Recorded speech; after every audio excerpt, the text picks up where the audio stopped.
नमस्कार मंडळी, श्री स्वामी समर्थ.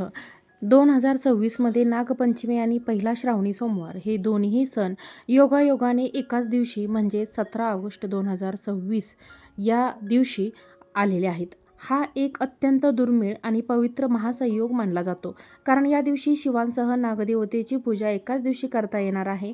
त्यामुळे सोमवार हा महादेव शंकरांचा वार म्हणून ओळखला जातो. श्रावणी सोमवारचे महत्त्व तर अगदी खास आहेच, पण नागाला शिवशंकरांच्या गळ्याभोवती स्थान असल्याने ती महादेवाची एक ओळखही मानली जाते.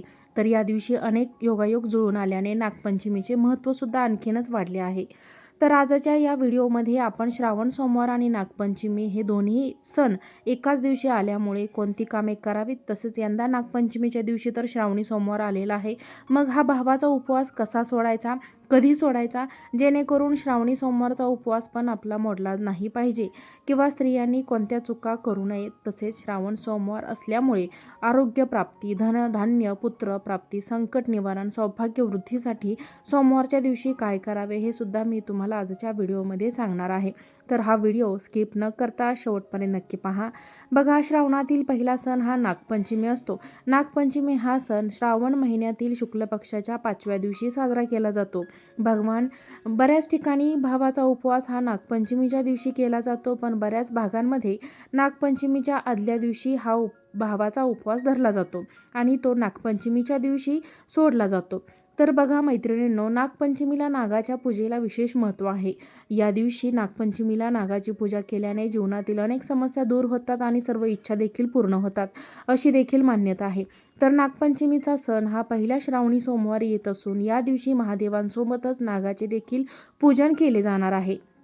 तर यंदाची नागपंचमी विशेष खास असणार आहे, कारण या दिवशी सोमवार पण आहे. जर आपण या दिवशी नागदेवतेसह शिव आणि पार्वतीची विधिवत पूजा केल्यास आपल्याला अनेक पटीने पुण्यफळ मिळू शकते. तर नागपंचमीच्या आदल्या दिवशी स्त्रिया आपल्या भावासाठी उपवास करतात. जर या दिवशी सापाची पूजा केल्याने कुंडलीतील कालसर्पदोष सुद्धा कमी होतो. नागपंचमीचा दिवस हा कालसर्पदोष आणि पितृदोष निवारण करण्यासाठी दिवस हा उत्तम मानला जातो. बघा, या दिवशी तुम्ही महामृत्युंजय मंत्राचा जपही करू शकता, कारण श्रावण सोमवार आहे. त्यासोबतच शिवशंकरांचा रुद्राभिषेक करणे सुद्धा खूप फायद्याचे ठरणार आहे. तर 17 ऑगस्ट पहिला श्रावण सोमवार आणि नागपंचमी असे योग जुळून येत आहेत. तर या दिवशी अजून चांगला दिवस कोणता असू शकतो, तर या दिवशी संपूर्ण दिवसभर उपवास करायचा आहे आणि तो उपवास संध्याकाळी आपल्याला सोडायचा आहे. म्हणजे श्रावण सोमवारचा जो उपवास आपण करणार आहोत तो आपल्या संध्याकाळी सात्विक भोजन करूनच आपल्याला तो उपवास सोडायचा आहे. भगवान शिवशंकरांच्या भक्तीसाठी श्रावण महिना हा अतिशय महत्त्वाचा मानला जातो. त्यामुळे आपल्याला शक्य होईल तेवढी नक्कीच भगवान शिवशंकरांची आणि नागदेवतेची या दिवशी सेवा करायला हवी. तर या दिवशी घरातील स्त्रियांनी सकाळी लवकर उठावे, नित्यकर्मे आटपून घ्यावीत आणि घराची साफसफाई करावी. शिवलिंगावरती सुद्धा दुधाचा पाण्याचा अभिषेक करून शिवलिंगाची विधिवत पूजा करावी. शिवलिंगावरती एक तरी बेलपत्र व्हायला विसरायचं नाही. बघा, शिवाला पांढरा रंग अतिशय प्रिय आहे, त्यामुळे शक्यतो तुम्ही शिवलिंगावरती पांढऱ्या रंगाची फुले या दिवशी आवर्जून अर्पण करायचे आहेत. स्वतः तुम्ही पांढऱ्या रंगाचे वस्त्र परिधान करायला विसरू नका. त्याचबरोबर शिवपिंडीची पूजा झाल्यानंतर तुम्हाला शिवलिंगावर या दिवशी तांदळाची शिवामूठ अर्पण करायची आहे. उजव्या हातामध्ये तांदूळ घेऊन ते थोडेसे ओले करून मगच आपल्याला तुम्ही शिवलिंगावरती शिवामूठ व्हायचे आहे. तर शिवलिंगावरती शिवामूठ अशी अर्पण करावी, याचा डिटेलमध्ये व्हिडिओ मी देखील बनवला आहे. तो आपण चॅनलवरती अपलोड केलेला आहे, तुम्ही नक्की जाऊन तो पहा. तर यंदा श्रावण महिन्यामध्ये एकूण 4 सोमवार आलेले आहेत. श्रावणातल्या पहिल्या सोमवारी तुम्ही 16 सोमवार व्रताची सुद्धा सुरुवात करू शकता. श्रावणातली काही व्रते स्वतःसाठी देखील तर काही कुटुंबाशी देखील निगडीत असतात, पण आपण श्रावणातल्या सोमवारचा उपवास मात्र आवर्जून करावा का, तर कारण तो आरोग्यप्राप्ती, धनधान्य, पुत्रप्राप्ती, संकट निवारण, सौभाग्य वृद्धीसाठी सोमवारचा उपवास अतिशय शुभ मानला जातो. त्यामुळे शक्य असेल तरच तुम्ही या श्रावणातला सोमवारचे उपवास मात्र जरूर करा. तर या दिवशी नागपंचमीचा उपवास देखील आहे, नागपंचमीसुद्धा आहे. त्यामुळे आपल्याला या दिवशी नागदेवतेची सुद्धा पूजा करायची आहे. नागाला दूध वाहून नागदेवतेची अगदी विधिवत पूजा करायची आहे. नागपंचमीची देखील पूजा करायची आहे. याचा सुद्धा व्हिडिओ आपल्या चॅनलवरती आहे. तुम्ही जाऊन पाहू शकता। जर तुमच्या इथे कुठे आसपास वारुळ असेल तर तुम्ही त्या वारुळाची जाऊन पूजा करायची आहे. नसेल तर मग तुम्ही घरामध्ये तांदळाच्या साह्याने किंवा रांगोळीच्या साह्याने किंवा शेणाच्या साह्याने नागाची मूर्ती बनवून रांगोळीने चित्र काढून किंवा कागदावरती चित्र काढून तुम्ही नागपंचमीची पूजा करू शकता। बघा, असेही मानले जाते की नागपंचमीच्या दिवशी नागाची पूजा करणाऱ्या व्यक्तीला साप चावण्याची भीती नसते। या दिवशी सापांना दुधाने अंघोळ आणि पूजा करून त्यांना दूध पाजल्यास अक्षय पुण्य प्राप्त होते, अशी देखील मान्यता आहे। कालिया नागाचा पराभव करून यमुना नदीच्या पात्रातून भगवान श्रीकृष्ण सुरक्षित वर आले तेव्हापासून नागपंचमीची प्रथा सुरू झाली। तसेच या दिवशी शेतकरी शेत नांगरत नाहीत। शेतात देखील पीक संरक्षणात सापाला शेतकऱ्याचा मित्र म्हणतात। शेतातील उंदराचा नायनाट करून साप शेतकऱ्याच्या पिकाचे रक्षण करत असतो। त्यामुळे नागपंचमीला शेतकरीही शेतामध्ये नागाची पूजा करतो।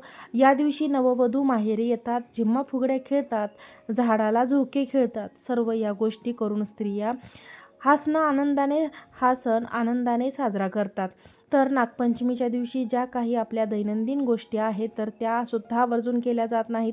त्या म्हणजे नागपंचमीच्या दिवशी काहीही चिरू नये, कापू नये, तळू नये, चुलीवर तवा ठेवू नये, असे अनेक संकेत नियम पाळले जातात। तर या नियमांचं तुम्ही अवश्य पालन करा, कारण हा नियम पूर्वीपासून परंपरेत चालत आलेला आहे। त्यामुळे शक्य असल्यास एके दिवशी तरी हे चिरू नका, कापू नका, चुलीवरती तवा ठेवू नका, काहीही तळू नका। मात्र या दिवशी उकडीचे पुरणाचे दिंड केलेली जातात आणि त्याचाच नैवेद्य नागदेवतेला दाखवला जातो। म्हणजे नागदेवतेची पूजा झाल्यानंतर त्याला दूध, साखर आणि उकडीची पुरणाची दिंड करून नैवेद्य दाखवायचा असतो। तर या दिवशी सर्व स्त्रिया अगदी छान छान अलंकार घालून नवीन वस्त्र नेसून नागदेवतेची पूजा करतात आणि हा सण अगदी आनंदाने साजरा करतात। आता तुमचा प्रश्न असा देखील असेल की नागपंचमीचा उपवास व श्रावणी सोमवारचा उपवास हे दोन्ही उपवास एकत्र आल्याने हे उपवास कधी सोडावे?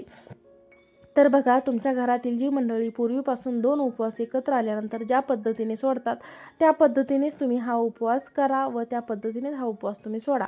पण नियमानुसार सांगायचे झाले तर श्रावणी सोमवारची जी काही पूजा असते ती करून घ्यायची आणि नागपंचमीच्या दिवशी ज्यांना भावाचा उपवास आहे त्यांनी नागाची पूजा करून घ्यायची। त्यानंतर तुमच्याकडे नागपंचमीचा दुपारी उपवास सोडण्याची पद्धत असेल तर तुम्ही दुपारी उपवास सोडायचा नाही, कारण आपला पहिलाच हा श्रावणी सोमवारचा उपवास आहे आणि तो आपण संध्याकाळी सोडतो। त्यामुळे तुम्ही संध्याकाळीच उपवास नेहमीप्रमाणे सोडायचा आहे, कारण नागपंचमीचा उपवास हा नागदेवतेची पूजा झाली की काही ठिकाणी लगेच सोडला जातो। पण यावेळी दोन्ही उपवास एकत्र आल्याने आपण हे उपवास रात्री सोडायचे आहे, हे लक्षात ठेवा।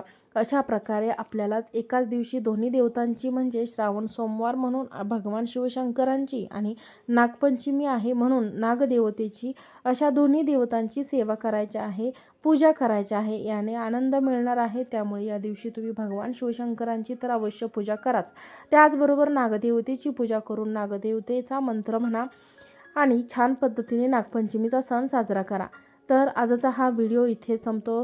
तुम्हाला जर हा व्हिडिओ आवडला असेल तर व्हिडिओला लाईक करा, चॅनलला सबस्क्राईब करा आणि हा व्हिडिओ शेअर करा। आजचा व्हिडिओ पाहिल्याबद्दल तुम्हा सर्वांचे मनापासून धन्यवाद। श्री स्वामी समर्थ। जय जय स्वामी समर्थ। ओम नमः शिवाय।